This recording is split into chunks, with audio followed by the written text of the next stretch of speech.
Any other questions? Yeah, Joe. I really like this storyline. I like the last chapter of the book a lot, and I like what you're saying now. I mean, it seems very rational, almost obvious. However, I love that. What's it? Yeah, I love that bit. Yeah, there are these subsidies have interested parties. They have powerful interested parties who are unlikely to just want to give them up very freely and easily.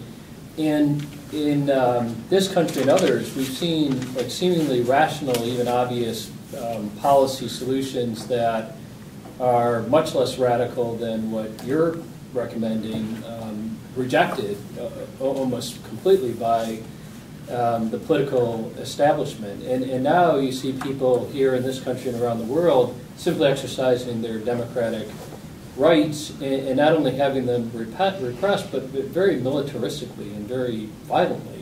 The system, I forget the word you used about people, how they were reacting to your basic income scheme, but the system seems to be reacting to the most moderate forms of peaceful protest, the most violent way possible. And I'm just wondering what this, in all of our political parties, the Labor Party, the Democratic Party, they all are center into the right. Nobody's advocating for a real alternative solution within the political establishment. So I'm just wondering what mechanism, and I understand what you're saying, the precariat rises, but what mechanism actually allows this to take place, and how does it happen? The other transformations you mentioned, feudalism, the feudal transformation, and the more recent New Deal transformation, took place in the context of very violent revolutionary struggles. And it didn't have to happen every place, but there certainly was a demonstration effect that showed that the alternative was a very violent uprising, even though it didn't have to happen at every place. So I'm just wondering, what is the mechanism exactly? Well, I think the mechanism in one word is agency, in the sense that gradually in every transformation, the changes only occur when there's a collective struggle, and there's an instrument whereby that collective struggle can occur. Trades unions in the 20th century, and we don't have the equivalent at the moment.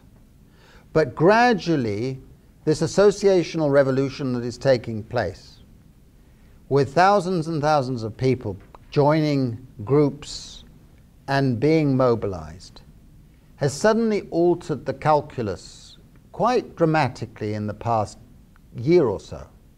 It's not a one-off, it's been growing. I say in the book about the growth of the Euro May Day movement, where hundreds of thousands of people have been participating. And this year we've seen a sea change in the number of people who are interested in and are questioning what was happening, interested in that and questioning what's happened. There is a real sort of moment where consciousness has started to take place. And I think that's going to continue. We're going to see that more and more. And the most striking thing is this. The Social Democrat political parties, including your Labour Party and your Democrats and so on, have realized that their game is up. They realize they have no clothes. And seriously, they suddenly know that they're losing election after election after election to the right.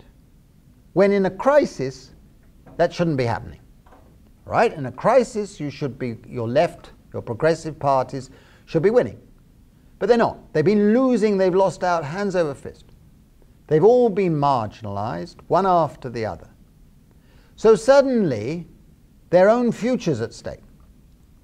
And that's why I'm finding a large number of social democratic parties are asking me to go to meetings with their leaders and so on. I'm going from here back to Belgium to address the plenary of the Congress of the Social Democratic Party. I mean, I'm not Belgian, you know. And I'm going to the Scottish Parliament after that, the day after. Suddenly, people are opening to saying, look, we can't go on like this. And that means that the vacuum is being appreciated.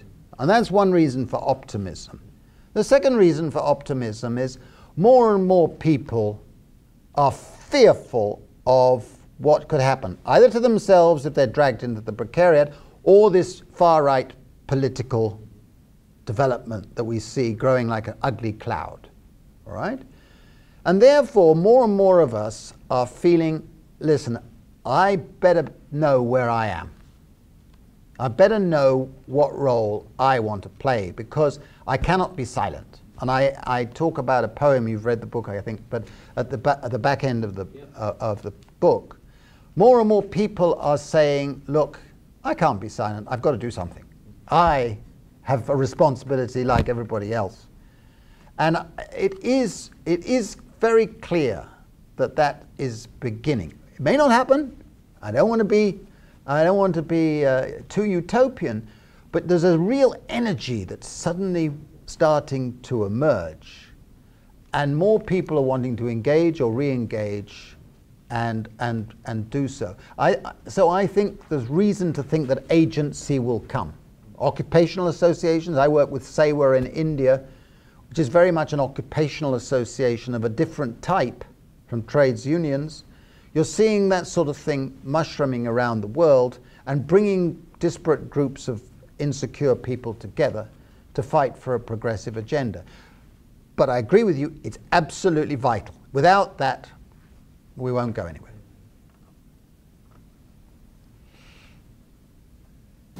I think your point about globalization and the trebling of the global labor force is a very good point.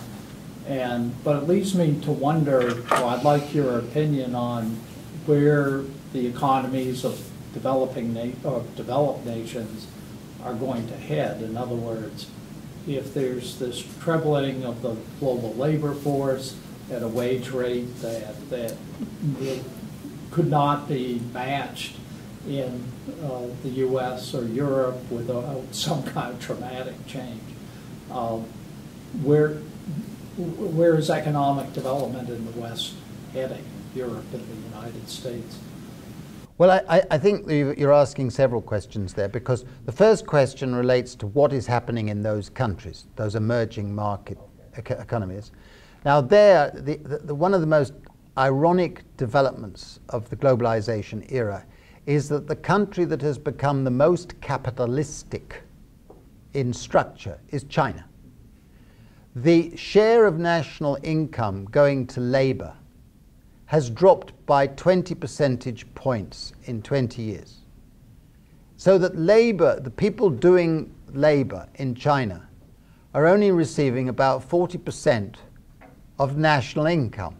It's become what we call a functional, I don't know, sorry if for economists it's easier to understand, but if you're a sociologist you may not, but the functional distribution of income has become much more unequal. And it's the same in India. So inequalities in those countries have become very large. And so you have an enormous growth of an impoverished population. The precariat in China is huge, so it is in India, and it cannot go on like that. It cannot go on like that, and governments are realizing that. So there is going to be some form of redistribution taking place in those countries where you'll see consumer demand increase. So as consumer demand increases, more of their goods will be supplied internally rather than to exports. But it will be a long time before their wages rise to anything like the wages in the United States, right? It is far more likely that the wages in the United States will continue to drop long before the Chinese and other countries' wages come up close. And I think that has a powerful lesson for us, okay? Which is we should not be so foolish to think that we can adjust all these problems through collective bargaining to raise real wages. Won't happen.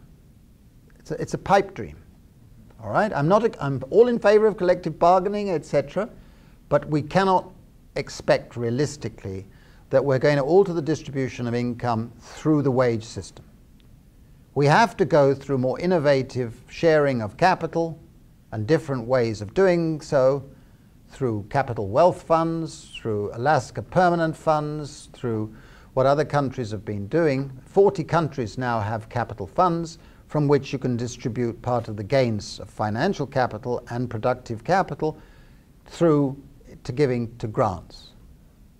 Now, that is a harbinger of something that could take place in the next few years, because we have to have a greater sharing of financial capital, one way or the other. Otherwise, we're going to have chronic insecurity. Why don't we thank Guy and then continue this informally? Would that be good? And I also remind you that Guy's got some copies of his book here. Yeah, it's a different price for the Precariat and the Solariat. They're both a discount. They're both discount. So could we thank Guy for his... Yes. Thank you.